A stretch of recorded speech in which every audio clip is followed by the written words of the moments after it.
السلام علیکم بسم اللہ الرحمن الرحیم الصلاة والسلام علی رسولہ الکریم وعلی آلہ وصحبہ اجمعین اما بعد۔ مولانا الیاس صاحب رحمۃ اللہ علیہ نے فرمایا کہ میں نے اللہ سے 3 دعائیں مانگی جو قبول ہوگی۔ ایک یہ کہ اس کام کی انتہا ہدایت پر ہوگی، اللہ اسی کو ہدایت عامہ تامہ کے لیے ذریعہ بنائے، کسی اور چیز میں لگے بغیر، کسی اور چیز کے اضافے کے بغیر۔ 1993-94 میں کچھ اختلاف ہوئے بڑوں میں، اور یہ شروع سے چلی آ رہی ہے بات، کوئی نئی نہیں۔ صحابہ کا جو اختلاف ہے اس کی ایک حکمت یہ ہے کہ ہمیں اختلاف کرنے کا بھی طریقہ ہے کہ اختلاف کرنا کیسے ہے۔ جو بہت سی حکم میں سے ایک حکمت یہ ہے کہ جو صحابہ میں اختلاف ہوا اور جنگ تک نوبت پہنچی، چونکہ آئندہ امت نے آپس میں اختلاف کرنا تھا، جو فساد تک بھی پہنچنا تھا، اور ان میں اختلاف نہ ہو یہ دعا قبول بھی نہیں ہوئی تھی۔ تو جب میرا کسی سے اختلاف ہوتے ہوتے لڑائی تک بھی چلا جائے تو اس میں مجھے کیا کرنا چاہیے؟ مثلا جب جمل کی جنگ میں حضرت علی کو فتح ہوا تو مفتوح پر غصہ بھی ہوتا ہے اور طاقت بھی حاصل ہو چکی ہوتی ہے، تو فاتح بے دریغ خون بہاتا ہے۔ تو آپ نے فرمایا کہ نہ کسی بھاگنے والے کو قتل کیا جائے، نہ اس کا پیچھا کیا جائے، اور نہ مال جو چھوڑ گئے ہیں اسے لوٹا جائے، نہ اسے مال غنیمت بنایا جائے۔ یہ کتنا بڑا درس ہے، کتنا بڑا سبق ہے یہ۔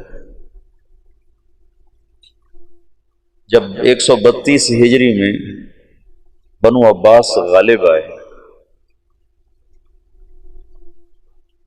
تو اختلاف میں کیا ہونا چاہیے اس کا بھی عمل موجود ہونا ضروری تھا، تاکہ تجاوز کرنے والوں پر حجت قائم کی جا سکے۔ تو یہ جو جنگیں ہیں صحابہ کی آپس میں، یہ ایک درس عظیم ہے دو قوتوں کے آپس میں۔ ان طائفتان من المؤمنین اقتتلوا، خود اس میں اشارہ ہے کہ یہ ہوتا رہے گا۔ تو علی بن عبداللہ جو تھا ابو جعفر کا چچا، اس نے جب دمشق فتح کیا تو بنو امیہ کی جو موجودہ نسل تھی اس کا جرم تو نہیں تھا بنو ہاشم کو قتل کرنا، وہ تو ذوف کے زمانے میں پکڑے گئے، انہوں نے معافی مانگی تو اس نے ان کو معاف کر دیا۔ پھر ایک شاعر آیا اور اس نے آ کر امام زید بن زین العابدین کے قتل کا واقعہ اشعار میں بیان کیا، جو ہشام کے زمانے میں شہید کیے گئے، پھر ان کی لاش کو سولی پہ لٹکایا گیا۔ تو یہ حضرت زین العابدین کے بیٹے ہیں، ان کی والدہ سندھی تھی، سندھ کی لونڈیوں میں وہ آئی تھیں، اس سے وہ تھے۔ تو جو زیدی شیعہ ہیں جو یمن میں ہیں، وہ امام زید کے پیروکار ہیں، وہ صحابہ کو برا نہیں کہتے، اور اہل سنت والجماعت کے قریب ترین ہیں، قریب ترین، زیادہ سے زیادہ ان پر فسق کا حکم لگتا ہے یا مبتدع بعض چیزوں۔ اس نے وہ واقعہ اشعار میں جو بیان کیا تو 50 نوجوان تھے بنو امیہ کے اس وقت علی بن عبداللہ کے دسترخوان پر مدعو، تو اس نے ایک دم ان کے قتل کا حکم دیا، پھر ان کی لاشوں کو جوڑ دیا، پھر اس کے اوپر دسترخوان بچھایا، پھر ان کی لاشوں پہ بیٹھ کے کھانا کھایا، اوروں کو بھی بٹھایا، خود بھی۔ نیچے ابھی کچھ مرے تھے، کچھ میں جان رمق واقعی تھی، وہ سسک رہے تھے، کراہ رہے تھے، اور وہ اوپر دسترخوان بچھا کے کھانا کھاتا رہا اپنے شرکاء کے ساتھ۔ حمص جب فتح کیا بنو عباس نے، تو ان کا جو سالار تھا وہ شہر میں داخل ہوا، تو رات کو گھر گھر سے رونے کی آواز آ رہی تھی۔ اس نے کہا یہ کیسی آواز ہے؟ کہ جن کے افراد جنگ میں قتل ہوئے، ان کے بچے بیویاں مائیں رو رہی ہیں، کہ ان کا رونا بھی بند کیا جائے۔ تو اس نے ہر گھر میں گھس کر اس کے سپاہیوں نے عورتوں کو بھی قتل کر دیا، بچوں کو بھی قتل کر دیا، ماؤں کو بھی قتل کر دیا، بیویوں کو بھی قتل کر دیا۔ اب یہ پکڑے جائیں گے کہ ان کو معلوم تھا کہ جب آپس کا اختلاف ہو تو کہاں تک تلوار چلتی ہے۔ حجت قائم کر دی گئی۔ یہ حجت نہ ہوتی تو پھر کوئی کتنا بھی دور جا سکتا تھا۔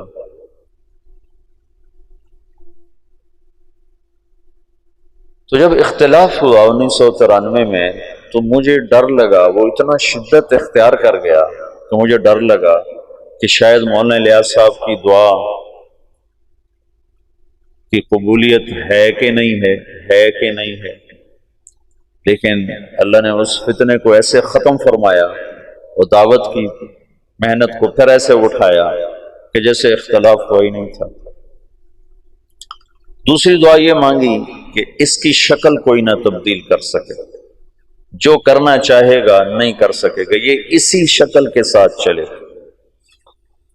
کل بات میں نے کی تھی کہ کچھ اوامر اپنی شکل کے ساتھ منسوس ہیں اور کچھ اپنی ذات کے ساتھ منسوس ہیں، شکل کے ساتھ نہیں۔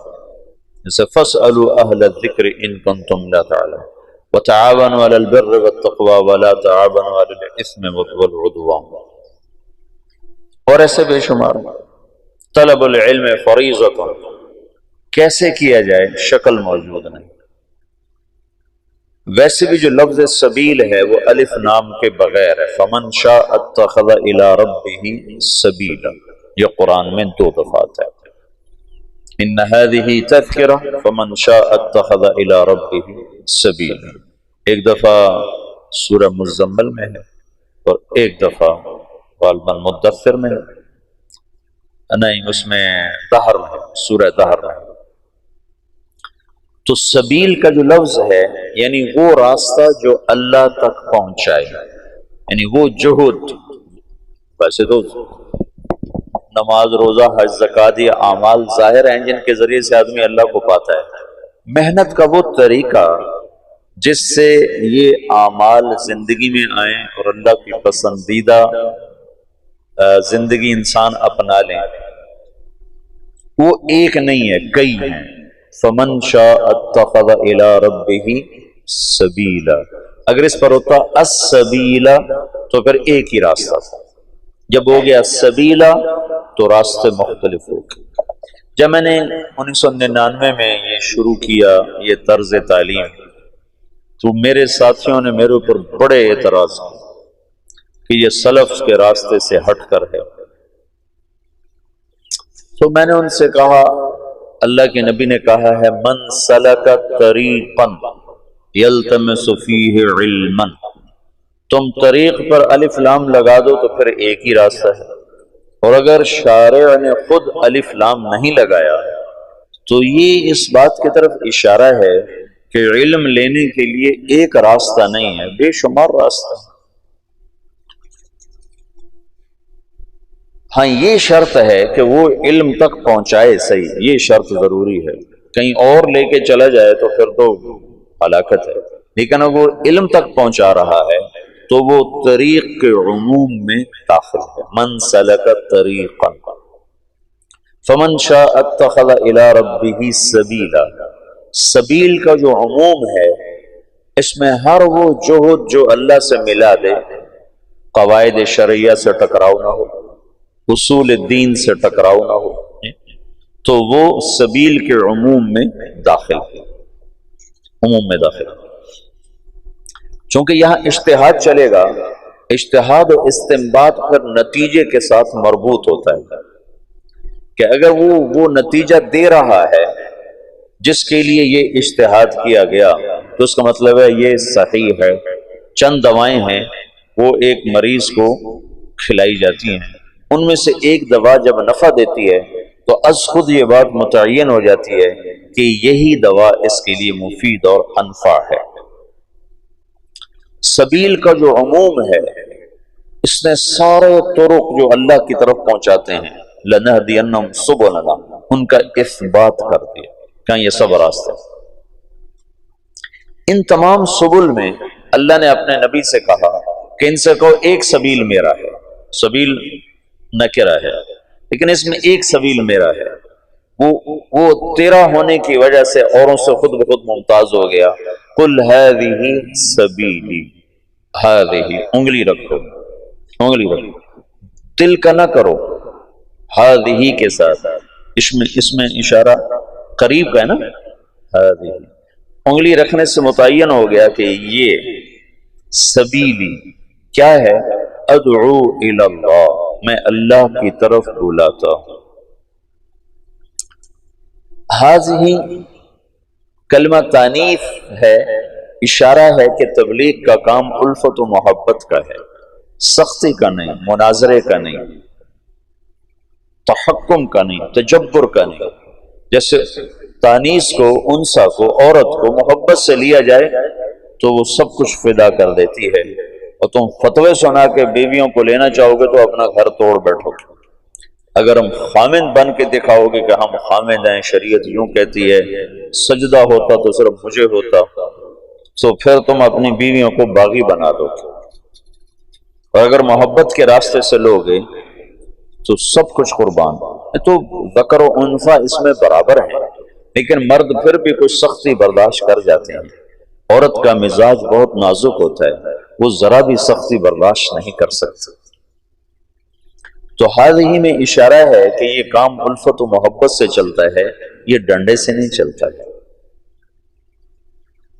پھر ہذہ سبیلی میں ایک خبر کے ساتھ اظہار فخر بھی ہے کہ اگر تمہیں اپنے راستوں پر فخر ہے تو ہذہ سبیلی، میرا بھی یہ راستہ ہے، یہ میرا راستہ ہے، یہ میرا راستہ ہے۔ سمجھ لو، اس میں لہجے میں اٹھانا، جیسے بڑی گاڑی والا کہتا ہے یہ میری گاڑی ہے۔ میں ایک مثال دیا کرتا ہوں، یہ میری گاڑی ہے۔ تمہارے کئیوں کے پاس سائیکل ہیں، تم کہتے ہو یہ میرا سائیکل ہے، کہتے ہو؟ تم تو ویسے ہی تواضع میں مر جاتے ہو کہ بھائی سائیکل ہے، سائیکل۔ چہرے پر بھی تواضع آ جاتی ہے۔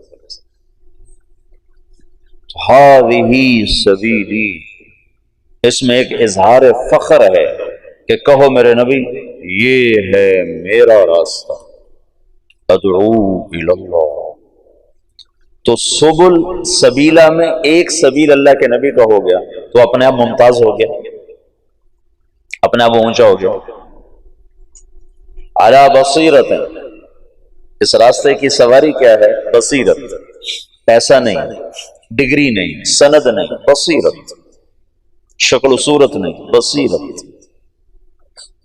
بصیرت صفات کے مجموعے کا نام ہے، اس کا کوئی ایک مطلب نہیں کہا جا سکتا۔ بیگ اٹھا لو، کوئی بیگ ہے، کہتے بھائی بیگ اٹھا لو، تو خالی بیگ مراد ہے یا اس میں چیزیں بھی ہیں؟ خالی بیگ کو لے کر کیا کرو گے چلے میں؟ بھائی ایک بیگ بھی ساتھ لے لو، ہم کہتے ہیں بھائی ایک بیگ لے لو، تو بیگ سے مراد ہے کہ خالی بیگ اٹھا کے چل پڑو۔ بیگ کے لفظ میں ساری چیزیں آ گئیں خالی بیگ کہنے سے۔ بصیرت یہ 6 نمبر کا مجموعہ بصیرت، یہ 6 صفات اور جتنی صفات ایمان ہیں ان سب کے مجموعے پر بصیرت کا لفظ میرے خیال میں آنا چاہیے۔ علی بصیرت، کہ اس راہ کا جو مسافر ہے اس کی سواری پیسہ نہیں، ڈگری نہیں، اس کی سواری صفات ایمان ہے۔ پھر یا رسول اللہ آپ اکیلے ہو کر؟ نہیں، اکیلے نہیں، امت کو شریک کرنے کے لیے آنا کا اضافہ ہے۔ آنا جیسے ریلوے انجن آ کر ڈبوں کو پکڑتا ہے، اس میں ایک ہک لگا ہوتا ہے، وہ آ کر ایسے ڈبوں میں فٹ ہوتا ہے اور سارے ڈبوں کو کھینچ کے کراچی لے جاتا ہے۔ تو یہ انا وہ حق ہے جو ایسے آ کے پوری امت کے ڈبوں میں پھنسا ہے، وَمَنِ اتَّبَعَنِي، جو میرے اتباع ہیں، اور جو یہ کہتے ہیں ہم اتباع محمد صلی اللہ علیہ وسلم ہیں، ان کا کام بھی دعوت اللہ ہے۔ وَمَنِ اتَّبَعَنِي، اکیلا نہیں ہوں، میرے ساتھ میری امت شریک۔ وَسُبْحَانَ اللَّہ، پہلے اللہ یہاں لے گیا داعی کو، یہاں دعوت جیسا کام ہی کوئی، دعوت جیسی جہد ہی کوئی، کہ یہ نبیوں کا اور نبیوں میں آخری نبی کا بطور فخر اور تباہی یتباہا بہی، یتباہا بہی، بطور تشکر اور تفاخر ہے کہ اللہ نے مجھے یہ عزت والا کام دیا ہے، تو کہیں میں بھی اپنے آپ میں عجب میں مبتلا نہ ہو جاؤں، تو وَسُبْحَانَ اللَّہ، وَسُبْحَانَ اللَّہ۔ سبحان اللہ کا مطلب کیا ہے کہ یا اللہ تیری طرف بلانے کا حق کون ادا کر سکتا؟ تو سبوح قدوس، میں عبد ضعیف، میں تیری تقدیس و تحمید و تحلیل و تکبیر اور تیری طرف بلانے کا حق میں کہاں ادا کر سکتا ہوں؟ وَسُبْحَانَ اللَّہ، اللہ کی تنزیہ اور اپنا اعتراف تقصیر کہ اللہ میں مقصر ہوں، میں معترف ہوں۔ ابوء لک بنعمتک علی وابوء بذنبی، وسبحان اللہ، کہ میں بڑا نہیں ہوں، کام بہت بڑا ہے اور میں اس کا حق ادا نہیں کر سکتا، اور اس جہد کی ادائیگی میں کس مقام پر کھڑا ہوں؟ وما انا من المشرکین، میں 33 نمبر پر کھڑا ہوں، 33 نمبر۔ آپ میں پاس والا کتنے نمبر کو ہوتا ہے؟ کم رقم 40۔ جو لڑکا 40 نمبر لیتا ہے وہ کوئی زیادہ خوش نہیں ہوتا ہے، نہ ہی اس کے استاد اس پہ خوش ہوتے ہیں، نہ وہ اپنی ذات میں خوش ہوتا ہے، نہ اس کے ساتھیوں میں وہ کوئی قابل فخر ہوتا ہے۔ ہمارے اسکولوں میں 33 نمبر ہوتے ہیں، 33 نمبر والا ایسا پاس ہوتا ہے کہ اسے پاس ہونے کی مبارکی نہیں دے سکتے، وہ مبارک ہو آپ پاس ہو، کہتا جی کی پاس ہے، بس ایویں ہی ہو گئے۔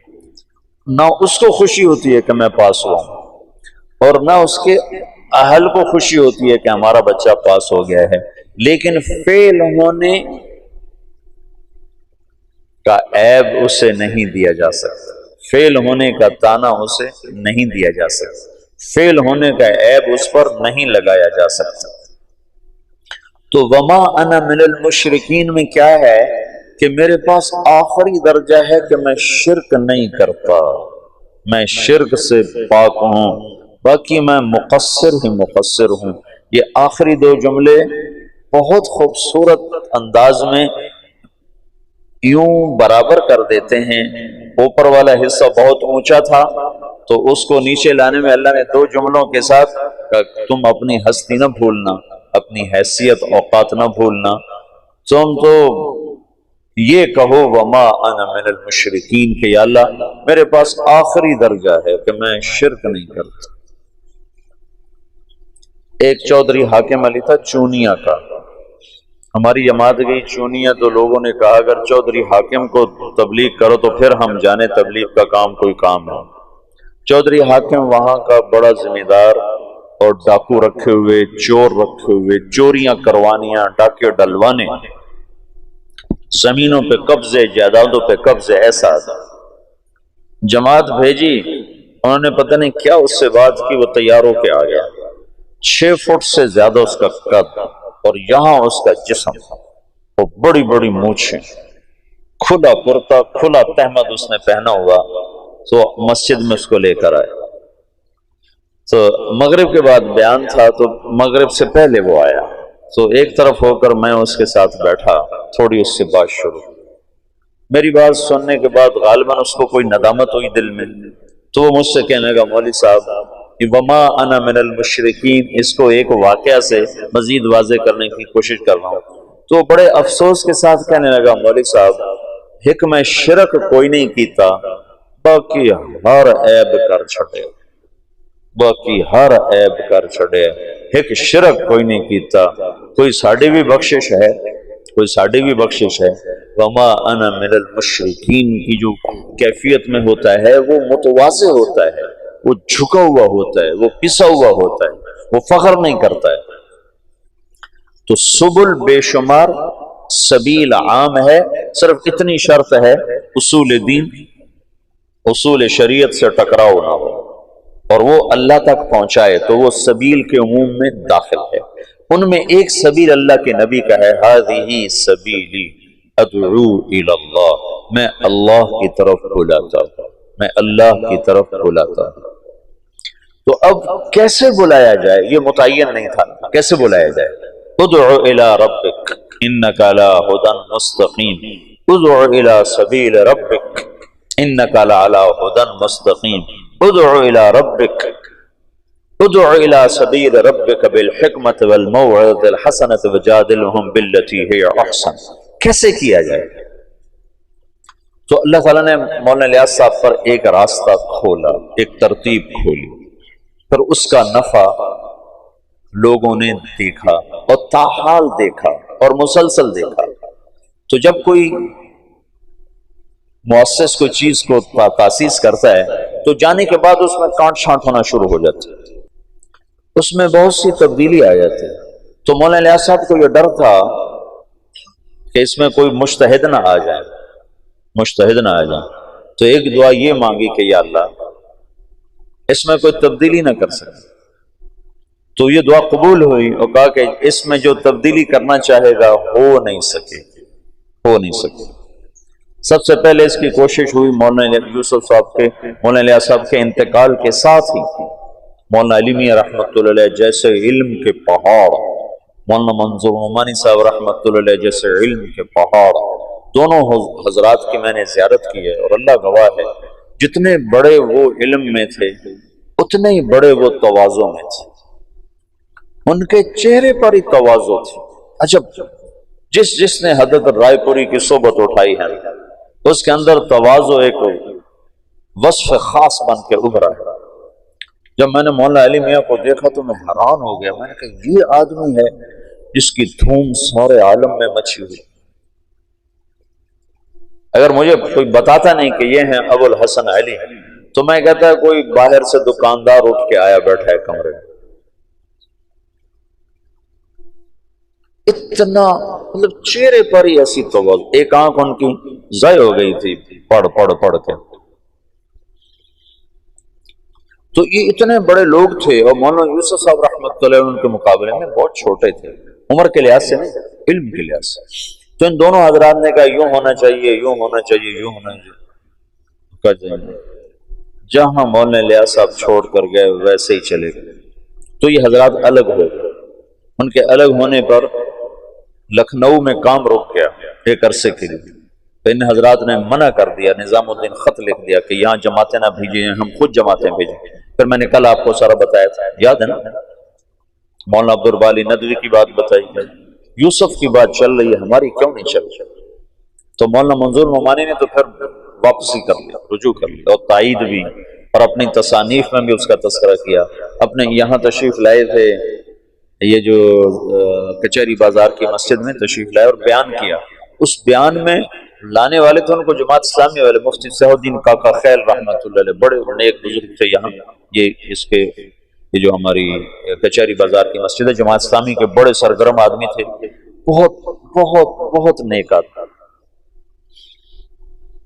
وہ لائے تھے۔ تو انہوں نے سارا بیان تبلیغ پہ کیا، سارا بیان کہ بھائی میں نے تو نماز بھی تبلیغی جماعت سے سیکھی۔ میں آج تک بھول نہیں سکتا کہ منظور نعمانی کہہ رہا ہے بھائی میں نے تو نماز بھی تبلیغ والوں سے سیکھی۔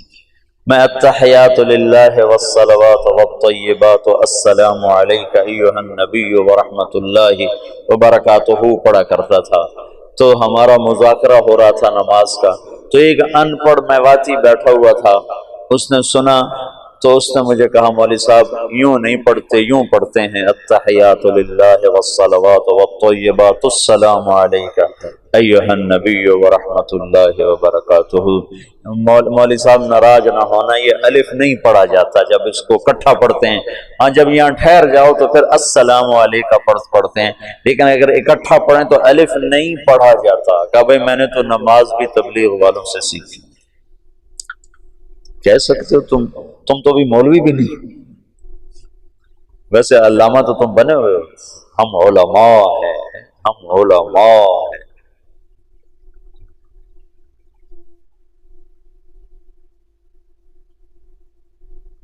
کہ بھائی میں نے تو نماز بھی تبلیغی جماعت میں سیکھی، انہوں نے مجھے اتحیات پڑھنے سکھائی، ان کا رجوع ہو گیا تھا۔ لیکن مولا علی میں رحمت اللہ علیہ بعد میں زبانی تو تعریف توصیف کے کلمات فرماتے تھے، لیکن کسی کتاب میں انہوں نے کوئی اشارہ نہیں کیا، اور وہ جب انہوں نے بیرون ملک میں تبلیغ کے اثرات دیکھے تو پھر جا کر ان کا دل نرم ہوا۔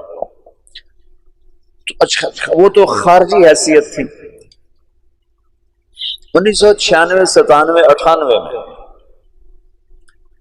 تبلیغ کے روح رواں لوگوں نے تبلیغ کے نظام کو بدلنے کی کوشش کی۔ روح رواں جن پر تبلیغ گھوم رہی تھی، جو وہ اور تبلیغ ایک ذات بن جائیں، ان لوگوں نے اس کو بدلنے کی کوشش کی اور سارا زور لگا دیا۔ تو پھر مجھے مولانا الیاس صاحب کی یہ بات یاد آئی کہ یہ کام میں کوئی تبدیلی کرنا چاہے گا تو ہو نہیں سکے گی۔ تو میں نے کہا اب تو ہو رہی ہے، اب تو میر کارواں خود کر رہا ہے، اب کیسے نہیں ہوگی؟ اوہو، لیکن جیسے سپرنگ ہوتا ہے نا، اس کو جتنا کھینچو جب چھوڑو تو پھر واپس اپنی جگہ پہ چلا جاتا۔ تو کو 5-6 سال 96 97 98 99 2000 5 برس مسلسل پورا زور لگا کہ اس میں کچھ تبدیلی کی جائے، اجتہاد کیا جائے، یہ ٹھیک نہیں، یہ ٹھیک نہیں، یہ کیوں جائے، یہ کیا جائے، یہ کیا جائے، اور کرنے والے اعلیٰ سطح کے لوگ۔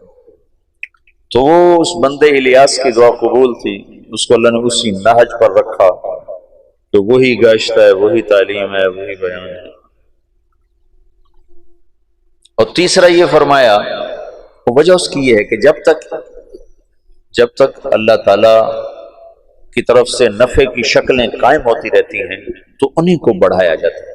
نظام الدین سہالوی صاحب کا انتقال ہوا تھا 1747 میں، 1747۔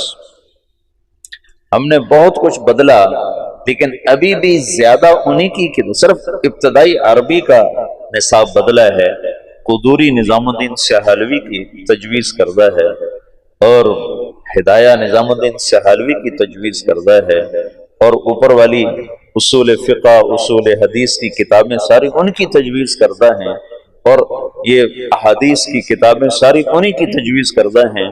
1747 1847 1947 2010 کوئی 250 برس گزر چکے ہیں۔ اس شخص کی تجویز کو اللہ نے پسند کیا اور اسی پر بنیاد بنتی جا رہی ہے۔ تو جب تک کوئی چیز نفع پہنچا رہی ہوتی ہے تو اللہ تعالیٰ اس کو باقی رکھتا ہے، کیونکہ دین کو اللہ نے باقی رکھنا ہے، اور جب اس کے نفع گھٹنا شروع ہوتے ہیں تو از خود اس میں تبدیلی آنی شروع ہو جاتی ہے۔ تو مولانا الیاس صاحب نے اللہ سے یہ مانگا، اللہ نے ان کو دیا۔ تیسری بات یہ تھی جو مخالفت کرے گا ہلاک ہو جائے گا، جان بوجھ کر جو مخالفت کرے گا اللہ اس کے ٹکڑے ٹکڑے کر دے، یہ کہ اللہ اس کے ٹکڑے ٹکڑے کر دے۔ ایک دلیل کی وجہ سے مخالفت کر دے، وہ تو کوئی کتنی بڑی فتویٰ دے دے پھر بھی اس کو ہم معذور سمجھیں گے کہ دلیل سے بات کر رہا ہے، لیکن جاننے کے بعد کوئی مخالفت کرے گا تو اللہ اسے ہلاک کر دے گا۔ تو یہ کتنا بے جان سا گشت نظر آتا ہے تمہارا۔ ایسے ہی ہر مسجد کا حال ہے، تبلیغ والے 50، گشت کرنے والے 5، اور تبلیغ کا متعارف 2000 اور بیٹھنے والے بیان میں 20۔ یہ آپ سارے فیصل آباد میں جاؤ، آپ کو ہر مسجد میں گشت نظر آئیں گے، تھکے ہوئے، مرے ہوئے، بولنے والے بول رہے ہوتے ہیں کہ جلدی سے کہیں کل بولو کون کون تیار، چونکہ آگے بیٹھنے والے جو سارے مراقبے میں بیٹھے ہوتے ہیں تو بیچارہ بولنے والا کیا بولے، سارے جو سر جھکا کے بیٹھے ہوتے ہیں تو بولنے والے کی ویسے ہی ہمت ختم ہو جاتی ہے۔ تو دیکھنے میں یوں نظر آتا ہے کہ یہ کیا مرے مرے گشت ہیں، اس سے تو کچھ بھی نہیں ہونا چاہیے، لیکن جب اجتماع ہوتا ہے تو لوگ کہاں سے آ جاتے ہیں؟ جب ہم دنیا میں پھرتے ہیں تو وہاں اس کے اثرات کیسے نظر آ جاتے ہیں؟ ساری دنیا میں یہاں یہ پیچھے عصر کے بعد چل رہا تھا، 3 نوجوان آئے، میں نے کہا کہاں سے آئے ہو؟ کہا جی ہم اسپین سے آئے ہیں۔ میں یہ سمجھا یہ اسپین سے آئے ہیں، اسپین ہسپانیہ اٹلی کی، یہ فرانس کے ساتھ۔ تو مجھے یہ میں نے کہا پاکستان میں کہاں کا ہوگا؟ جو گجرات ہے۔ تو میں یہ سمجھا کہ یہ ان پڑھ لوگ ہیں، مزدور، تو اسپین کو اسپینے کہہ رہے ہیں، پنجاب میں اسپینے چو آئے ہیں، اسپینے چو۔ جس میں میں ناروے گیا تو ایک ہماری وہاں رشتے میرے ماموں کی بیٹی رہتی ہے، تو کہنے لگی ویکھیا ساڈا ناروا، میں کہا ویکھ لیا ناروا ویکھیا ساڈا ناروا، میں کہا ویکھ لیا تیرا ناروا۔ میں کہا یہ ان پڑھ ہیں تو یہ اسپین کو اسپینے کہہ رہے ہیں، لیکن پھر مجھے خیال آیا، میں نے کہا بھائی کہاں سے آئے ہو؟ کہا جی اسپینے سے آئے ہیں۔ پھر ان کا اسپینے سے، پھر مجھے شرم آئی کہ میں ان کو ٹوکوں، پتہ نہیں یہ غلط کہ میں غلط۔ میں نے تیسری دفعہ کہا، میں نے کہا کہاں سے آئے ہو؟ تو وہ سمجھ گئے کہ ان کو پتہ نہیں چل رہا، تو کہنے لگے مولانا صاحب اسپینے ایک جزیرہ ہے جو جاپان سے بھی اوپر ہے، جاپان کے اوپر امریکہ کے تابع، اور وہاں سے آئے ہیں، وہاں سے جاپان سے 3 گھنٹے کی فلائٹ ہے۔ تو میں نے کہا ادھر کدھر آ گئے، میرے پاس کیسے آ گئے؟ کہا جی آپ کی کیسٹیں وہاں بھی چل گئی۔ ادھر کیسے چل گئے؟ کہا ادھر تبلیغ کا کام ہو رہا ہے۔ میں نے کہا وہاں کون پہنچ گیا؟ پاکستان سے تو میں آج پہلی دفعہ اسپینے کا نام سن رہا ہوں۔ کہا جی آسٹریلیا سے جماعتیں پہنچی وہاں چلے چلے، کیونکہ آسٹریلیا وہاں سے قریب ہو جاتا ہے، آسٹریلیا سے وہ جزیرہ کوئی 4 گھنٹے کا جہاز بن جاتا ہے۔ کہا جی آسٹریلیا سے جماعتیں ہمارے پاس آئیں، ہماری ساری راتیں کلب میں گزرتی تھی، ناچ گانے میں گزرتی تھی، اور وہاں بہت بڑی جامع مسجد ہے اور اس میں کوئی 1 لاکھ کی آبادی ہے، 10-15 ہزار مسلمان ہیں۔ اب ان کی راتیں کلب کی بجائے مسجد میں گزرتی، اور ہمارے امام صاحب ہیں بنگالی، وہ کہیں سے آپ کی کیسٹیں لائے تھے جب بنگلہ دیش گئے تھے، تو اس کے بعد سے آپ کی کیسٹیں وہاں بہت چل رہی ہیں، اور آس پاس جتنے جزیرے ہیں سب میں تبلیغ کا کام ہو رہا ہے۔ اب بتاؤ کوئی مدرسہ یہاں تک پہنچ سکتا ہے؟ کوئی خانقاہ یہاں تک پہنچ سکتی؟ اور دیکھنے میں یہی گشت تمہیں نظر آ رہے ہیں، تم بادی اور نظر میں دیکھو گے تو کہو گے یہ کیا ہے۔ خود اپنے آپ کو بھی کئی دفعہ خیال آتا ہے، لیکن جو چیز اللہ کے ہاں قبول ہو جاتی ہے اس کے اثرات بارش کے قطروں کی طرح آہستہ آہستہ آہستہ پڑتے رہتے ہیں اور بات آگے چلتی رہتی ہے۔ تو سارے عالم کے انسانوں تک اللہ تعالیٰ نے اپنے پیغام کو پہنچانے کی ایک شکل قائم فرما دی۔ تو میرا یہ جی چاہتا ہے کہ تم انشراح صدر کے ساتھ اس میں چلو، تو یہ صفات کو سیکھنے کی محنت ہے۔ اگر تو تبلیغ کا کام صرف تقریر کی محنت ہو پھر تو تم میں سے کسی کو جانے کی ضرورت نہیں، اگر معلومات کی محنت ہو پھر بھی تمہیں جانے کی ضرورت نہیں کہ تمہیں تبلیغی معلومات ساری حاصل ہیں، تم 6 نمبر پر تقریر کر سکتے ہو، تم بعض بچے بہت اچھی کر سکتے ہوں، لیکن یہ ان 6 صفات کو اندر اتارنے کی اور پورے عالم میں پہنچانے کی محنت ہے۔ اور ابھی پاکستان میں بھی ایک بے بہا خلقت ایسی پڑی ہے جو تبلیغ کے کام سے ناآشنا ہے، جنہیں پتہ ہی کوئی نہیں تبلیغ کیا کام ہے۔ اور سارا عالم تو پھر سارا عالم ہے، یہ ایک رخ۔ دوسرا رخ میری ذات سے متعلق ہے کہ میں خود ان ایمانی صفات میں آگے بڑھنا چاہتا ہوں۔ صرف میں تقریر کے لیے یقین کی کلمے کی بات کرنا تقریرا نہیں ہے، قلباً چاہتا ہوں نماز پہ صرف بولنا نہیں ہے، نماز پڑھنا چاہتا ہوں۔ علم پہ صرف تقریر نہیں ہے، علم کا تاثر چاہتا ہوں۔ ذکر پہ صرف بیان نہیں ہے، میں ذاکر بننا چاہتا ہوں۔ اخلاق پہ صرف گفتگو نہیں ہے، میں اخلاق والا بننا چاہتا ہوں۔ اخلاص کے صرف نقطے بیان کرنا نہیں ہے، میں مخلص بننا چاہتا ہوں۔ تبلیغ کی صرف قرآن و حدیث سے دلیل دینا نہیں ہے، میں تبلیغ والا بننا چاہتا ہوں۔ مولانا الیاس صاحب فرماتے تھے میں اس کام سے دو باتیں چاہتا ہوں، ایک اندر ایک باہر۔ اندر یہ چاہتا ہوں کہ اللہ پر مر مٹنے کے سوا ہر جذبہ ختم ہو جائے، اور باہر یہ چاہتا ہوں کہ اللہ کے نام کو لے کر دنیا کے آخری کنارے تک پہنچنے کی شکلیں قائم کی جائیں۔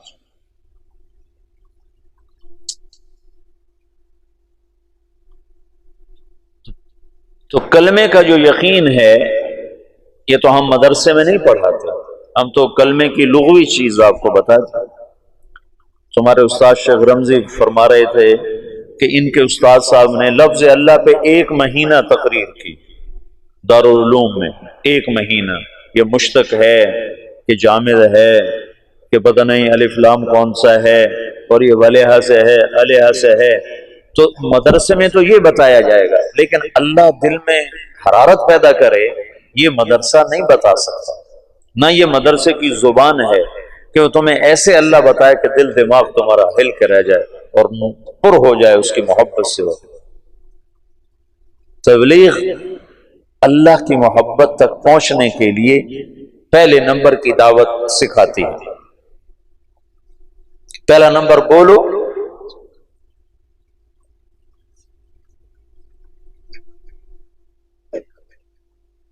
اب بولنے میں تم انتظار کرو کہ میرا بیان رکھا جائے، اور میں تمہیں بار بار کہہ رہا ہوں بیان کے شوقین نہ بننا، ورنہ مجھے بدنام کرو گے۔ میں پہلے بدنام ہوں تبلیغ میں، تم اور نہ مجھے بدنام کرنا کہ تم بیان کے لیے آگے آگے ہو جاؤ کہ میرا بیان رکھو، میرا بیان۔ پیچھے پیچھے رہو، پیچھے پیچھے رہو، طے ہو جائے کرو، نہ ہو تو کوشش نہ کرو کہ میرا بیان ہو۔ ہاں انفرادی دعوت سارا دن دو۔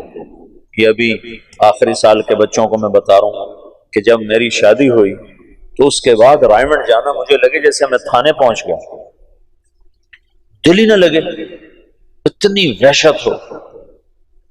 گھر چھوڑنے کی وحشت میری ختم ہو گئی تھی جب میں 11 سال کا تھا، تو میرے ماں باپ نے مجھے لاہور داخل کرا دیا، تو وہ 2-3 سال میں روتا رہا گھر کی یاد میں۔ پھر میرا دل سخت ہو گیا، نہ ماں یاد آتی، نہ باپ یاد آتا، نہ گھر یاد آتا۔ لیکن جب شادی ہوئی تو پھر دوبارہ گھر یاد آنے لگا، بیوی یاد آنے لگی۔ تو میں جب فیصل آباد سے رائمنڈ جاتا تھا تو میں اپنا علاج کرتا تھا، اپنا علاج میں مسجد میں چلا جاتا، اور میرا دل نہیں کر رہا ہوتا تھا میں کسی سے بات کروں، اور میرا دل نہیں کر رہا ہوتا تھا کہ میں کسی کے ساتھ بیٹھ جاؤں، لیکن میں زبردستی اپنے آپ کو مسجد میں لے جاتا۔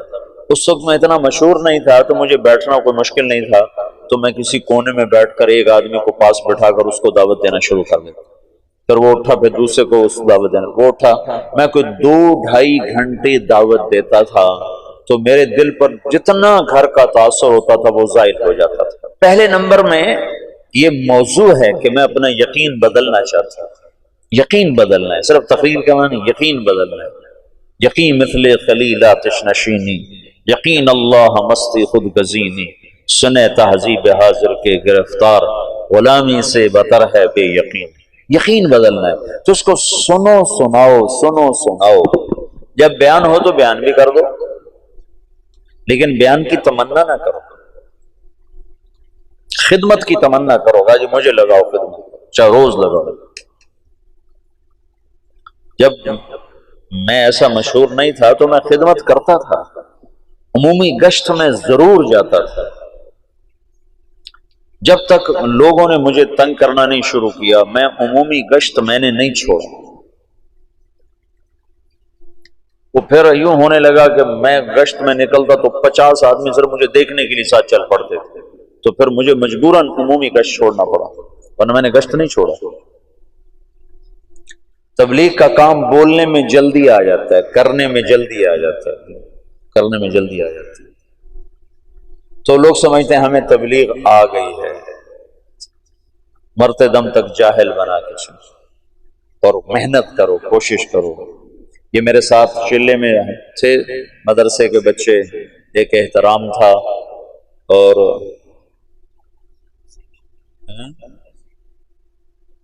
ایک اور کون تھا، نہیں میرے چلے میں جب میں نے چلے لگا، کچھ تلمبے کے تھے، تلمبا جو مدرسہ ہے اس کے تھے، تو ہم گئے پاک فتن میں آج تک کبھی کوئی نقد آدمی لے کر نہیں آیا، اور ہم وہاں سے 70 آدمی چلے کے لے کر آئے، تو سارے رائمنڈ والے حیران پریشان ہو گئے، انہیں خیال ہے کہ شاید یہ جھوٹ بول کہ اتنا مبالغہ کر رہے کہ نقد سال والے اور نقد چلے والے، 3 چلے والے۔ تو یہ سارے نوجوان، وہ 2 لڑکے طلباء کے تھے، ایک یہ احترام تھا یہاں کا، یہ رات 2 بجے تک گشتیں کرتے رہتے تھے، اور کبھی ایسا بھی ہوا کہ عشاء کے بعد گئے اور فجر کی نماز پہ واپس آئے۔ بیانوں سے نہیں، لوگ 70 تیار ہوئے چلنے کے لیے، یہ گشتوں سے تیار ہو۔ تو بڑی خوشی ہوئی کہ ایسی جان مارنے والے موجود ہیں جن کی محنت سے، تمہاری محنت سے ایک آدمی بھی ہدایت پہ آ جاتا ہے، تمہارے لیے کافی۔ چلو باقی انشاءاللہ پھر کل